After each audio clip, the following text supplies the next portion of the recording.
Bapak-bapak, ibu dan adik-adik sekalian yang dimuliakan Allah Subhanahu wa taala. Alhamdulillah, puji syukur senantiasa kita panjatkan kehadirat Allah Subhanahu wa taala atas segala limpahan rahmat dan karunia-Nya yang tak terhitung.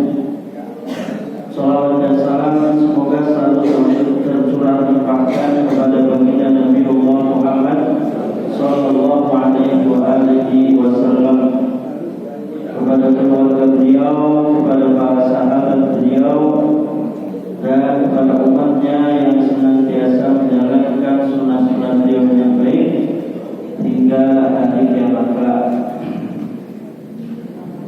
Hadirin hadirat yang dimuliakan Allah Subhanahu wa taala, insyaallah di kesempatan malam ini kembali kita akan melanjutkan pembacaan hadis-hadis Nabi dalam kitab Mujahid, yaitu salah satu bab dari kitab Bulughul Maram yang isinya adalah hadis-hadis tentang akhlak dan adab, dan kita telah memasuki hadis yang ke-8 dan masih pada pembahasan tentang adab-adab salam. Sudah beberapa pertemuan kita masih membahas tentang adab-adab salam. Saya bacakan dulu hadisnya. Bismillahirrahmanirrahim. An Ali bin Abi Thalib radhiyallahu anhu qala qala Rasulullah sallallahu alaihi wasallam.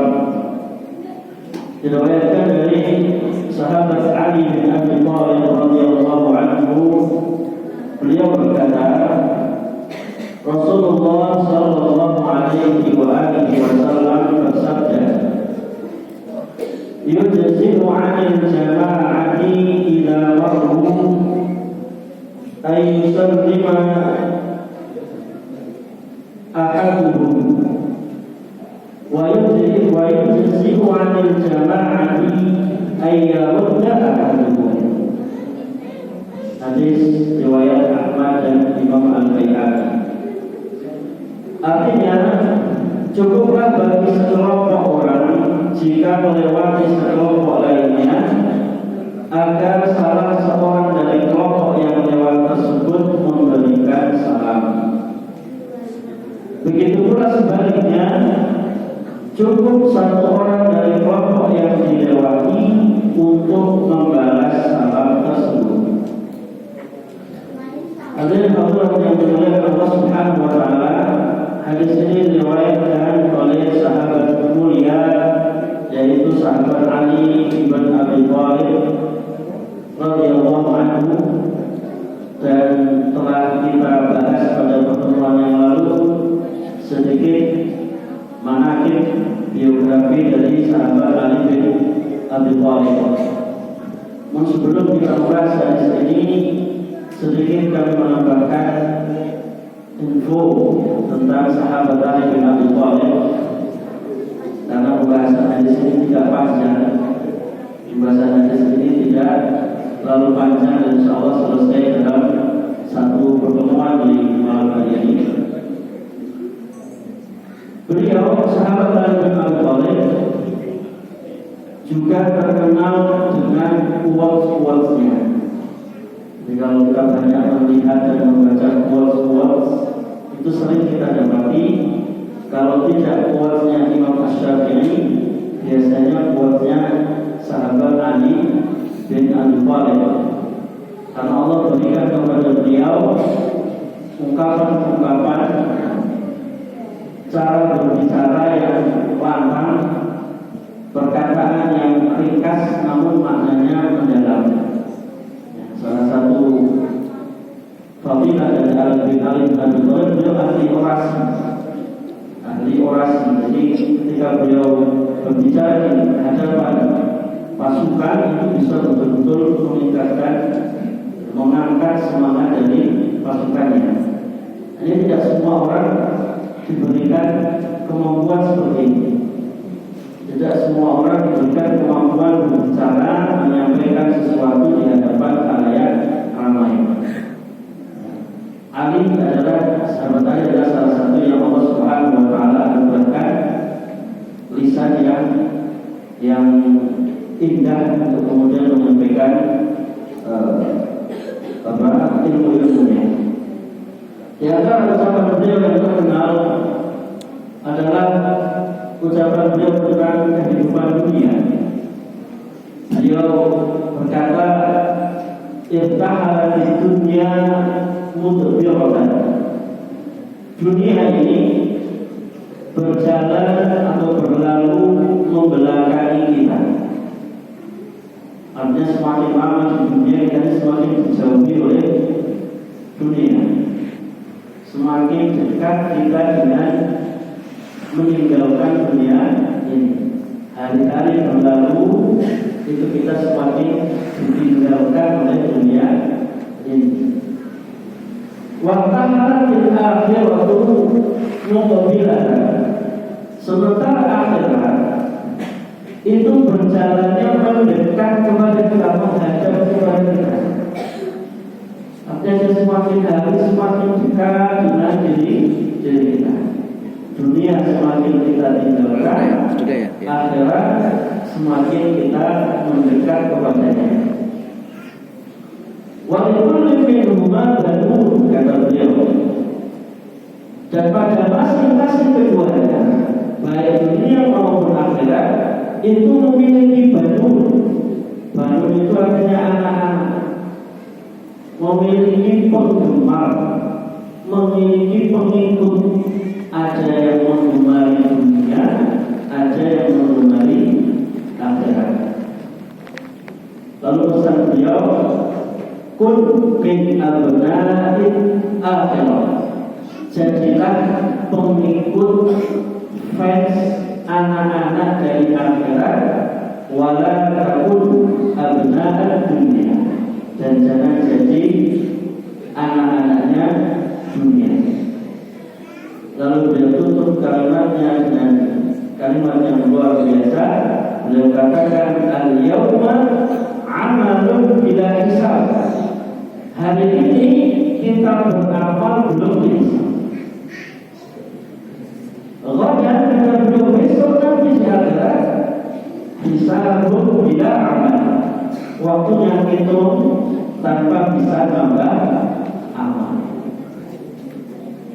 Jadi kehidupan kita di dunia yang semakin hari semakin pergi dari kita, artinya bahwa dunia ini tidak selamanya, sempit, sebentar. Bahkan Allah gambarkan dunia dalam Al-Quran itu seperti zahratul hayat di dunia, seperti bunga mawar.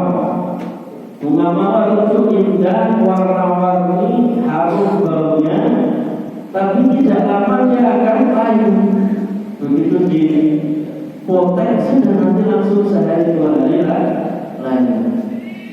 Itu kehidupan dunia singkat, menyenangkan kita tapi sangat singkat. Tidak terasa tiba-tiba kita sudah meninggalkan dunia ini. Karenanya nasihat dari Ali bin Abi Thalib ini hendaknya senantiasa kita ingat supaya tidak terlena dengan kehidupan di dunia. Karena sekarang ini fitnahnya menyambar. Kalau dulu belum ada media sosial, kita tahunya ya yang ada di sekitar kita saja. Mobil Lamborghini seperti apa nggak tahu, tinggal saja tidak. Kalau sekarang tiap hari kita bisa lihat, dan itu membuat banyak manusia terlena dengan kehidupan dunianya, lupa dengan kehidupan akhirat. Karenanya mudah-mudahan kita yang duduk di majelis ini duduk dalam rangka menuntut ilmu Allah ini menjadi orang-orang yang ingat dengan minimal saat ngaji. Jadi kalau sudah keluar kumpul sama teman lupa lagi. Ingatkan mancing sama ya senang-senang di dunia.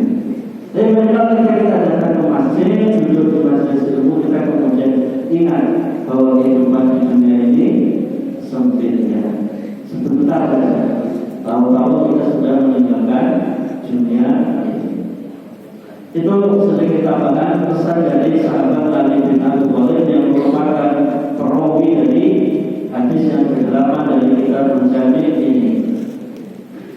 Bahwa itu dimulai Allah Subhanahu wa Ta'ala di hadis yang ke-8 kita akan membahas adab salam dari dua sisi.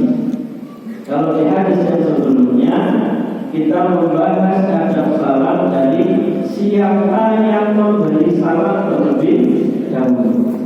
Artinya dari sisi siapa yang memberikan salam. Tapi di hadis yang ke-8 ini kita akan membahas dari dua sisi. Dari sisi orang yang memberikan salam dan dari sisi orang yang menjawab salam. Sebelum masuk ke pembahasan, perlu kita ingat lagi tentang hukum dari keduanya. Hukum memberikan salam dan hukum menjawab salam. Hukum memberikan salam, para ulama banyak menukil dari ijma. Ijma itu artinya kesepakatan para ulama yang mengatakan bahwa hukum memberikan salam adalah sunnah. Hukum memberikan salam adalah sunnah dan bukan wajib. Artinya kalau papasan dua-duanya cium-ciuman dan memberikan salam berdosa tidak? Tidak. Karena hukum memberikan salam adalah sunnah. Meskipun ada sebagian ulama Hanafiyah yang mengatakan hukum memberikan salam itu wajib, tapi ini pendapat yang sangat sedikit dan bahkan tidak dianggap dalam perbedaan pendapat seperti ini. Kemudian ada hukum menjawab salam. Hukum menjawab salam, maka hukumnya adalah wajib menurut pendapat yang lebih kuat. Ada yang mengatakan sunnah, ada yang mengatakan wajib. Dalilnya adalah dalam surah An-Nisa. Allah Subhanahu wa Ta'ala berfirman, "Fa idza huyitum bi tahiyyatin fahayyu bi ahsana minha aw rudduha." Maka jika kalian diberikan salam dengan satu salam, fahayyu bi ahsana minha aw rudduha, maka jawablah salam itu dengan yang lebih baik atau semisalnya. Jadi cara menjawab salam itu minimal sepadan. Kalau yang memberi salam mengucapkan assalamualaikum saja, maka minimal kita jawabnya dengan waalaikumsalam. Tapi lebih baik kalau ditambah. Lebih baik kalau yang menjawab dengan jawaban yang lebih utama. Jadi kalau disalami assalamualaikum, kita jawabnya waalaikumsalam warahmatullahi. Kalau yang salam hanya assalamualaikum warahmatullahi saja, maka kita jawab dengan assalamualaikum warahmatullahi wabarakatuh. Kalau yang mengucapkan salam sudah assalamualaikum warahmatullahi wabarakatuh, komplit, kita jawab dengan yang sama.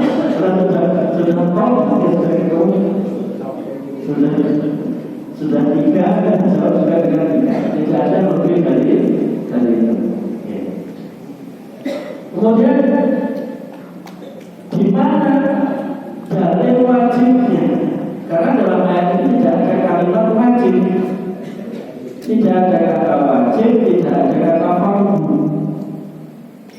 Ayat itu hanya menjelaskan kalau kalian diberikan salam, maka jawablah dengan yang lebih baik atau minimal dengan jawaban yang sama. Lalu di mana letak wajibnya, Ustaz? Kan nggak ada kata saya wajibkan kamu menjawab dengan sama. Di sini berlaku kaidah, ada kaidah fikih. Al-amru yufidul wujub. Perintah itu, setiap perintah, ada kalimat perintah dalam Al-Quran maupun dalam hadis, maka faedahnya adalah wajib hukumnya. Jadi kalau ada perintah dalam Al-Quran, ada perintah dalam hadis, maka hukum asalnya perintah itu wajib. Kecuali ada dalil lain yang menurunkan derajat hukumnya, yang dari wajib kemudian tidak menjadi wajib. Kalau tidak ada dalil lain yang menurunkan hukumnya, maka hukumnya menjadi wajib. Dan sebagian ulama mengatakan ini berlaku tidak hanya dalam Al-Quran dan hadis saja, karena dia mengatakan ini juga dalam kehidupan kita sehari-hari. Ketika ada perintah dari orang tua, perintah kita turun dari atas ke bawah, ada dari atasan ke bawahannya, ada perintah dari tuan rumah ke ART-nya misalnya, maka hukum asal perintah itu wajib, kecuali ada yang dalil yang menurunkan dari wajib. Contoh, dalam rumah tangga misalnya, ada seseorang punya rewang, punya ART pembantu, pulang kerja, hanya bilang sama pembantunya, Mbak atau Bu, Mbak, tolong bikinkan nasi goreng. Tolong bikinkan nasi goreng. Ini kalimat perintah. Maka hukum asalnya membuat nasi goreng untuk tuannya wajib jadi. Lombanya pergi ke dapur, ditunggu berapa jam belum jadi, setengah jam belum jadi. Akhirnya tuan rumahnya masuk ke dapur. Mbak, mana nasi gorengnya? Kok belum dibikin? Tadi lagi asal-asal, lagi cuci-cuci piring. Mbak, kok belum dibikin? Kenapa? Tadi kan sudah disuruh, sudah diperintah. Jawabannya, saya kira sunnah. Saya kira hukumnya sunnah, bukan wajib. Salah. Maka perintah pertama itu hukumnya sunnah, kecuali ada dalil lain yang menurunkan dari wajibnya. Misalnya tuannya merintahkannya, Mbak, kalau tidak sibuk, tolong buatkan nasi goreng. Kalau ternyata mbaknya sedang sibuk, berarti hukumnya tidak wajib lagi. Kenapa? Karena ada dalil tadi, kalau tidak sibuk. Ini berlaku juga dalam ayat ini. Perintah pertama ketika Allah memerintahkan kita pakai itu bintangnya yang dipakai dulu, maka jawablah salam itu ini berlaku wajib. Berlaku wajib. Kecuali kalau ada dalil yang menurunkan dari wajib. Ada tidak dalil yang menurunkan dari wajibnya? Ada. Apa itu? Hadis ini yang sudah kita bahas, menurunkan perintah dari wajib menjadi tidak wajib karena ada sebabnya. Nanti akan kita bahas lebih lanjut. Bapak Ibu yang Allah Subhanahu wa Ta'ala, hadis ini diperselisihkan oleh para ulama tentang kedudukannya, apakah dia dhaif atau hasan. Sebagian ulama hadis mengatakan bahwa hadis ini derajatnya dhaif. Sebagian mengatakan, ahli hadis mengatakan hadis ini derajatnya hasan. Hasan berarti bisa digunakan sebagai dalil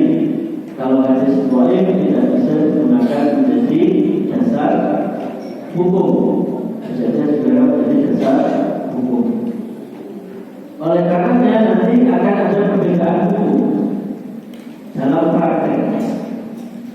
Hadis ini menyebutkan cukuplah bagi sekelompok yujzi'u al jamaah idza qaru ay yusallima ahadun. Kalau ada sekelompok bertemu dengan kelompok lain atau bertemu dengan salah satu orang, ini bergerombol 5 orang, 6 orang berjalan papasan dengan satu orang atau lebih, kemudian salah satu dari anggota kelompok ini sudah mengucapkan salam, maka cukup mewakili yang lain. Sudah cukup mewakili yang lainnya. Jadi tidak harus semuanya kompak 1, 2, 3 assalamualaikum, tidak harus. Satu saja yang mengucapkan sudah mewakili yang lain. Dalam hal ini tidak ada masalah karena hukumnya sunnah. Artinya yang lain tidak mengucapkan salam tidak berdosa. Tapi masalah yang menjawab bagaimana? Karena menjawab salam hukumnya wajib. Menjawab salam hukumnya wajib. Kalau kemudian satu orang memberikan salam kepada satu kelompok, lalu yang menjawab hanya satu, bagaimana hukum yang lainnya ini? Ada 5 orang ketemu dengan 5 orang, satu memberikan salam, yang jawab hanya satu orang saja. Lalu yang 4 orang ini berdosa atau tidak? Karena yang namanya wajib kalau tidak dilakukan berarti berdosa. Bagi yang berpendapat bahwa hadis ini dhaif, tidak bisa digunakan sebagai dasar hukum, maka artinya yang ke-4 orang ini berdosa. Karena dalam hadis ini disebutkan wa yujzi'u 'anil jama'ati ayyuradda ahaduhum, dan cukup untuk yang diberikan salam kalau dia berkelompok, yang jawab satu orang saja boleh. Yang jawab satu orang boleh. Kalau hadis ini sahih, bisa dijadikan sandaran hukum, maka berarti yang jawab satu orang, yang 4 orang tidak berdosa. Tapi kalau hadis ini tidak bisa dijadikan sebagai sandaran hukum, berarti yang 4 orang berdosa, karena tidak berlaku hukum mewakili satu orang. Pilih pilih yang mana? Saya lebih menguatkan pendapat ini sahih hadis dan seterusnya. Jadi kalau ada jamaah yang salah satu sudah menjawab, maka itu sudah mewakili yang lainnya. Ini contoh gambaran perbedaan pendapat di kalangan para ulama. Kita perlu sampaikan supaya apa? Supaya kita punya gambaran bahwa para ulama itu ketika mengambil istimbat hukum tidak sembarangan, tapi mereka menganalisa dalil-dalilnya, lalu kemudian dijadikan dasar untuk suatu hukum. Contoh masalah seperti ini dalam masalah kunut. Kalau ditanya kenapa Ustaz yang satu kunut, yang satu tidak kunut, kalau anak sekarang jawabnya cuma sisi Muhammadiyah, sisi NU, selesai. Padahal pembahasan masalah itu lama sebelum adanya ormas, sudah ada pembahasan tentang kunut ini. Dalilnya satu sama. Hadisnya, mazala Rasulullah sallallahu alaihi wasallam yaqtul fajr. Rasulullah SAW selalu kunut subuh. Ini kita bahas kunut subuh ya. Karena perbedaan dari sini. Kalau kunut witir tidak ada perbedaan, kunut nazilah tidak ada perbedaan yang besar. Tapi dalam kunut subuh yang terjadi perbedaan itu terasa. Efeknya yang terasa, nampaknya itu terasa. Hatta kalau dunia sampai Rasulullah meninggal dunia. Rasulullah itu selalu kunut subuh sampai beliau meninggal dunia. Nah, hadis ini diperselisihkan derajatnya, sama seperti tadi. Ada yang mengatakan hadis ini dhaif, ada yang mengatakan hadis ini sahih. Maka bagi yang mengatakan hadisnya sahih, yang melaksanakan kunut subuh karena itu sunnah dalam pendapat mereka yang mengatakan ini sahih. Sementara yang berpendapat bahwa hadis ini dhaif, maka mereka tidak melakukan karena hadis dhaif tidak bisa dijadikan sandaran hukum. Jadi permasalahannya di situ, bukan NU sama Muhammad. Bukan masalah ormasnya, tapi para ulama sudah membahas persoalan. Jadi tidak perlu keren-kerenan, hanya masalah yang satu kunut, yang satu tidak kunut. Jadi bukan persoalan yang usul itu artinya yang asas dalam agama. Dan kalau ada saudara kita yang kunut, sudah monggo, yang tidak kunut sudah tidak apa-apa. Tidak perlu yang tinggal di dikasih saya mau sholatnya yang jauh saja. Kenapa? Di sini tidak kunut, tidak perlu. Atau karena tetangga kita masih terdekat kita kalau subuh kunut terus kemudian saya mau sholat yang sana. Kenapa? Sini kunut saya maunya tidak kunut. Ini pembahasan yang sudah ada di jauh terlampau di kalangan para ulama. Maka dalam hal ini perlu saling menghormati, saling menghargai pendapat yang lain satu dengan yang lainnya. Ini kita berikan contoh dalam permasalahan ini. Bagaimana benar Allah Subhanahu Wa Taala kembali ke pembahasan tadi, hukum memberikan salam adalah sunnah. Hukum menjawab salam adalah wajib. Wajibnya wajib apa? Karena wajib itu ada wajib ain, ada wajib kifayah. Ada fardu ain, ada fardu kifayah. Apa bedanya? Itu keras tadi dengan kifayah. Apa bedanya fardu ain dan fardu kifayah? Untuk yang lain, untuk yang lain. Terakhir Ustaz saya jawab, dibaliknya muter ke sini. Fardu ain, fardu itu artinya wajib, ain itu artinya person masing-masing.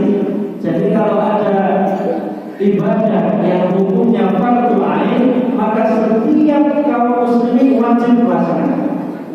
Contoh sholat lima waktu itu fardu ain, masing-masing orang wajib sholat lima waktu. Tidak bisa diwakilkan. Di asrama santri diajak sholat misalnya, ayo sholat titip aja, tidak bisa titip salam, tidak boleh. Kenapa? Karena wajib ain. Setiap person, setiap individu wajib untuk melaksanakan. Kalau tidak, dia berdosa. Tidak dilaksanakan bukan dia berdosa. Kalau fardu kifayah, fardu itu artinya wajib, kifayah itu artinya cukup. Maksudnya apa? Kalau sebagian kaum muslimin di wilayah itu sudah melaksanakan, gugur kewajiban bagi yang lainnya. Contoh sholat jenazah. Misal di Jatimas ini ada berapa person, berapa kaum muslim ini, kalau 1.000 ada lebih, tidak sampai 500 kan misalnya. Kemudian ada yang meninggal, ternyata yang melaksanakan sholat jenazah hanya 10 orang. Itu mana terjadi? Ini bisa contohnya. Sudah ada 10 orang yang melaksanakan, maka gugur kewajiban bagi yang 490. 490 saja sudah gugur kewajibannya. Ini kalau fardu apa? Fardu kifayah. Ini beda antara fardu kifayah hanya kemudian menjawab salam itu fardu kifayah atau fardu ain. Terjadi perbedaan pendapat di kalangan jamaah masjid al-Ma'ruf. Apa kira-kira? Tergantung situasi. Tergantung situasi. Kalau yang diberikan salam dewe satu orang, maka jadi fardu ain. Kalau saya diberikan salam kalau jadi dewe wajib. Kalau satu orang ini diberi salam tidak jawab dosa, karena hukum menjawab salam wajib. Dengan cara-cara jogging sendiri, teman-teman assalamualaikum menerima awal dosa fardu ain. Tapi kalau joggingnya berlima atau berdua dengan istri misalnya, kemudian berdoa sama saya dan assalamualaikum Pak, yang jawab dengan istrinya, maka gugur kewajiban dari suami. Berarti jadi fardu kifayah, tergantung kondisi dan situasi. Kalau sudah sendirian sudah jadi fardu ain. Kalau dia tidak jawab, otomatis dia berdosa. Kalau di pengajian seperti ini,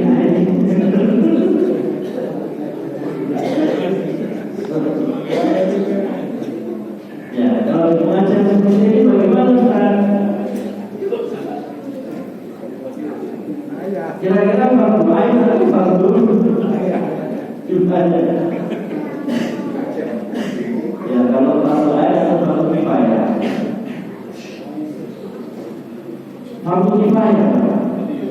Jadi kalau saya salam yang jauh tunggal, yang lain tidak bisa. Mungkin bangetan. Kita salam dari sekolah dan jawab ada satu orang. Kalau rombongan maka rombongannya fardu kifayah. Gugur kewajiban dari yang lainnya. Wah ini minggu depan kayaknya saya salam satu itu jawab. Kok baru dapat mengamalkan itu minggu lalu? Tetap dijawab ya, semuanya menjawab. Kenapa? Supaya tercapai tujuan dari salam, tercapai tujuan dari ibadah memberikan salam. Beri salam itu ibadah apa? Ibadah. Afsus salam kata Nabi Sallallahu Alaihi Wasallam, tebarkan salam. Dan setiap ibadah itu punya tujuan. Dan seseorang kalau dia memahami tujuan ibadah, maka ibadahnya akan lebih serius. Kalau dia paham tujuan dari ibadah. Kalau orang tidak mengerti tujuan dari ibadahnya, tidak peduli tujuan dari ibadahnya, maka nanti seperti seorang yang diceritakan oleh Nabi Sallallahu Alaihi Wasallam. Ada seorang sahabat bertanya kepada Nabi Sallallahu Alaihi Wasallam, ya Rasulullah, inna fulana, ada seorang wanita itu, kata beliau, dia sholat malam, taqumul lail, wa tasumul nahar. Kalau malam dia sholat malam, siang rajin berpuasa. Jadi kebaikan ya, kebaikan. Jadi ibadah. Akan tetapi kelemahannya adalah disampaikan walakinah, tapi wanita itu yukti jirona, suka menyakiti tetangganya. Saling berkata, saling diperjelas lagi kata sahabat ini. Saling itu lisannya pedas. Kalau bicaranya nyelkit. Dia sholat malam, dia puasa. Kalau sholat malam dilaksanakan, otomatis yang dibahas sholat malam berarti wajib sudah dilaksanakan. Yang dibahas puasa sunnah berarti bulan Ramadan mesti dia puasa. Tapi dia lisannya wanita ini sudah menyakiti tetangganya. ngomong terkait gak dipikir dulu kira-kira ini tersinggung tidak dengannya. Orang yang kita ajak bicara nyaman tidak dengan ucapan-ucapan saya seperti terus ngomong tak lebih dulu. Maka apa komentar Nabi SAW? Kata Nabi, la khairofina, tidak ada kebaikan di dalamnya. Padahal dia sholat kebaikan tidak, puasa kebaikan. Tapi kenapa Rasulullah SAW katakan la khairofina, tidak ada kebaikan di dalamnya? Dia benar karena dia masuk neraka. Karena tujuan dari sholat tidak tercapai. Inna sholata tanha 'anil fahsya wal munkar. Sholat itu seharusnya tujuannya adalah mencegah seseorang dari perbuatan yang keji, perbuatan yang munkar. Ini sholat rajin, tapi lisannya suka menyakiti orang. Artinya sholatnya tidak sampai pada tujuan, tidak memahami apa tujuan dari sholat, tidak memahami apa tujuan dari puasa. Puasa supaya kita saling memahami dengan saudara kita, memahami kesulitan saudara kita. Kalau tegel, lisannya tegel, ngomong sakral BDB, ini berarti tidak memahami keadaan saudara-saudara. Tujuan ibadahnya tidak tercapai. Rasulullah katakan tidak ada kebaikan. Lalu apa tujuan memberikan salam? Apa tujuan seseorang saling memberi salam? Rasulullah SAW sebutkan dalam hadis riwayat Muslim, la tadkhuluna al-jannata hatta tu'minu. Kalian tidak akan masuk surga sampai kalian beriman. Wala tu'minu hatta tahabbu. Dan kalian tidak akan beriman sampai kalian saling berkasih sayang menyayangi di antara kalian. Awala adullukum ala syai'in idza fa'altumuhu tahabbtum. Maukah kalian aku beritahu tentang sesuatu yang kalau kalian lakukan kalian akan saling sayang menyayangi? Kata Nabi, afshus salama bainakum, tebarkan salam di antara kalian. Berarti tujuan dari memberikan salam adalah saling berkasih. Salam itu kalau kita praktekkan sungguh-sungguh, dimulai dari lingkungan terkecil kita di rumah, masuk rumah berikan salam, assalamualaikum. Ketemu istri ucapkan salam, ketemu anak ucapkan salam. Mulai kita sampaikan.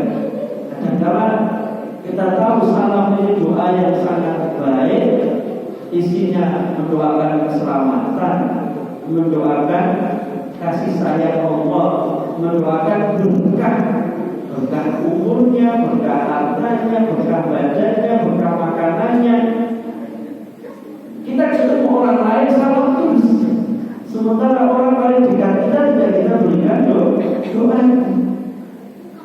Keluar rumah, assalamualaikum, assalamualaikum. Masuk rumah, betul saja.